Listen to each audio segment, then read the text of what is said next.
welcome back to my channelnya mahasiswa. Di video kali ini aku akan jelasin tentang 5 hal yang perlu kamu tahu tentang ekstensi dari D3 ke S1. Tapi sebelumnya jangan lupa klik subscribe dan turn on notification biar kamu nggak ketinggalan informasi terbaru dari video-videoku selanjutnya. Di video yang ini ada banyak banget yang nanya tentang kalau D3 ke S1 ini linear nggak sih? Kalau D3 mau ekstensi ke S1 yang ini bisa nggak sih? Dan banyak banget pertanyaan yang seperti itu yang meskipun aku udah jawabin masih ada tetap teman-teman yang dari D3 yang jurusan lain mungkin ya mau lanjut ke S1 yang tidak linear dan tetap menanyakan pertanyaan yang kurang lebih sama. Karena itu aku buat penjelasannya di 5 poin yang akan aku jelasin di video ini. Kalau D3 lanjut ke S1 yang tidak linear bisa atau enggak? Jawabannya adalah bisa aja, asalkan masih serumpun. Jadi ini ada cerita dari salah seorang teman, dia ini lulusan D3 teknik kimia dan teman-temannya rata-rata lulusan D3 memang mau lanjut kerja kan.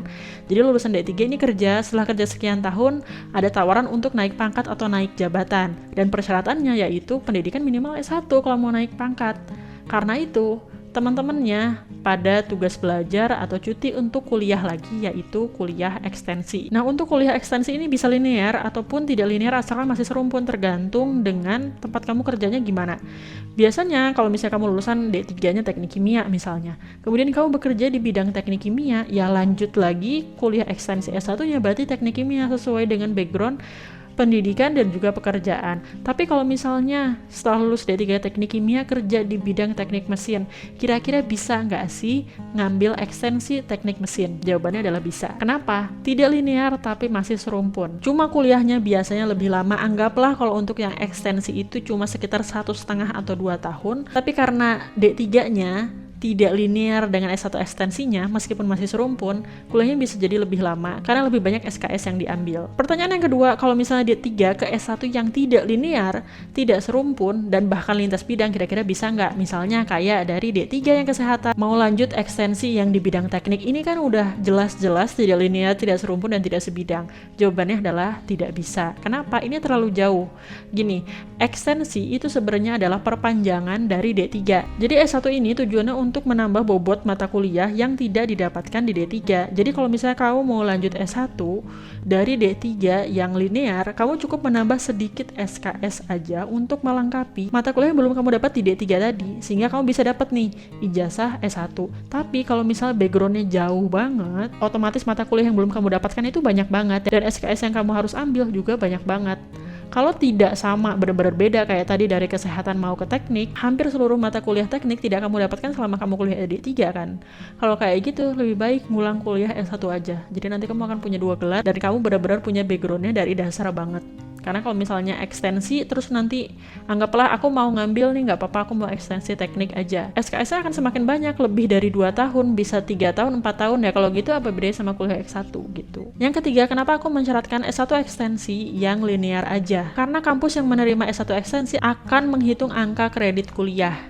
Jadi misalnya nih, kamu udah mendapatkan 100 SKS di D3 misalnya, dan ternyata kamu misalnya kurang 30 SKS. Nah, 30 SKS itu yang nantinya akan kamu pelajari selama kuliah ekstensi. Kalau misalnya ternyata ketika dihitung kamu nggak linear nih, masih serumpun lah oke, tapi nggak linear. Ternyata selama D3 dari 100 SKS yang udah kamu ambil itu yang memenuhi syarat itu cuma 70, 30-nya udah nggak bisa kepake nih. Ya berarti nanti saat kamu kuliah ekstensi kamu perlu 30 SKS yang tadi belum memenuhi itu plus 30 SKS lagi yang harus kamu ambil saat kuliah ekstensi. Otomatis 60 SKS, 2 kali lipat dari anak yang D3-nya linear dengan S1 ekstensinya. Kalau 2 kali lipat ya berarti masa kuliahmu jadi lebih lama. Anggaplah anak yang linear itu kuliah ekstensinya cukup 1 tahun. Tapi karena kamu berasal dari S1 yang tidak linear, meskipun masih serumpun gitu ya, kuliah ekstensinya jadi minimal 2 tahun. Dan nggak mesti pas 2 tahun ya.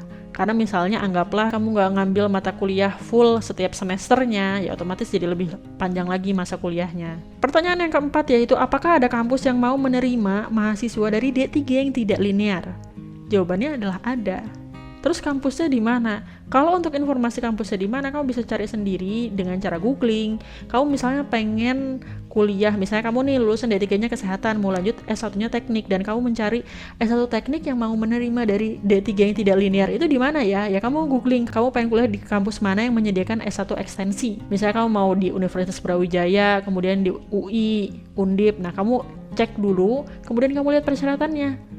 oh ternyata kalau di UB nggak bisa misalnya, oh di UI ternyata bisa, oh di Undip ternyata bisa. Berarti kamu bisa mengerucutkan ke kampus mana aja yang kemungkinan bisa menerima dari kamu yang backgroundnya tidak linear. Jadi di video ini aku nggak nyebutin ya S1 ekstensi mana yang menerima lulusan dari D3 ini, S1 ini, dan lain sebagainya. Yang kelima, kalau misalnya mau kuliah ekstensi itu apakah harus kerja dulu? Jawabannya adalah tergantung kampusnya. Jadi aku mendapat informasi dari panitia penerimaan mahasiswa S1 ekstensi di FEB UI. Dan di FEB UI ini untuk ekstensi S1-nya ada persyaratan harus punya pengalaman kerja dulu minimal 2 tahun. Tidak semua kampus mensyaratkan seperti ini, tapi kalau misalnya kamu memang berminat, terutama kalau misalnya D3-mu itu nggak linear dengan S1-nya, biasanya minimal kalau nggak punya background yang linear, pekerjaanmu linear gitu dengan S1 ekstensi yang mau kamu ambil. Nah kalau misalnya kayak gitu, pengalaman kerja biasanya jadi wajib banget. Tapi ini balik lagi, jadi kalau misalnya kamu pengen tahu, coba hubungi panitia atau kontak person di setiap kampusnya.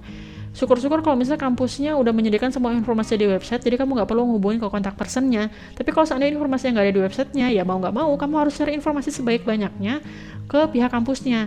Kalau misalnya kamu nanya di video ini, aku bukan panitia penerimaan mahasiswa baru program ekstensi ya. Aku khawatir informasi yang aku kasih ternyata nggak kredibel dan nggak sesuai di tahun yang kamu mau daftar program S1 ekstensi itu.